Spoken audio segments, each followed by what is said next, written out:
మినప సున్నుండలు ఎలా చేయాలో తెలుసుకుందాం. 1 కప్పు మినపప్పు, 1 కప్పు బెల్లం తురుము, కొద్దిగా నెయ్యి, 2 స్పూన్ల వరకు బియ్యం తీసుకోవాలి. స్టవ్ మీద ప్యాన్ పెట్టుకొని ప్యాన్ వేడెక్కాక ఈ 1 కప్పు మినపప్పుని వేసుకొని బాగా వేపాలి. స్టవ్ సిమ్ములోనే ఉండాలి.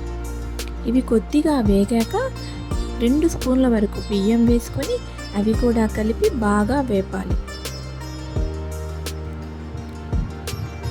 ఇలా వేపుతూ ఉండగా మినపప్పు వాసన మంచిగా వస్తుంది.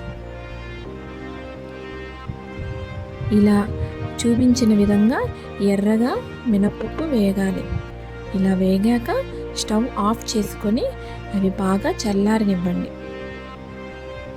మినపప్పు చల్లారాక మిక్సీలోకి వేసుకొని గ్రైండ్ చేయండి. మరీ మెత్తగా కాకుండా కోర్సుగా గ్రైండ్ చేయండి. ఇలా గ్రైండ్ చేశాక 1 కప్పు మినపప్పుకి 1 కప్పు బెల్లం తురుము తీసుకోవాలి. మిక్సీలో బెల్లం వేసుకొని అది కూడా కోర్సుగా గ్రైండ్ చేయండి. ఇలా గ్రైండ్ చేసుకున్నాక ఈ మిక్స్చర్ని ప్లేట్లోకి తీసుకొని బాగా కలపండి, ఉండలు లేకుండా. గోరువెచ్చటి నెయ్యి తీసుకొని కొంచెం కొంచెంగా నెయ్యి వేసుకుంటూ ఉండలు చేసుకోవాలి. ఇలా చూపించిన విధంగా చిన్న చిన్న సున్నుండలు చేసుకోవాలి.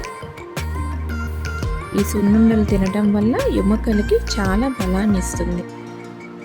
ఇది పిల్లలు, పెద్దలు ఎవరైనా తినవచ్చును. ఈ సున్నుండలు నెల వరకు నిలవ ఉంటాయి. ఈ సున్నుండలు కాసేపు బయట చల్లారాక ఒక బాక్స్లోకి తీసుకొని స్టోర్ చేసుకోవచ్చు. ఈ వీడియోని చివరి దాకా వీక్షించినందుకు అందరికీ ధన్యవాదములు.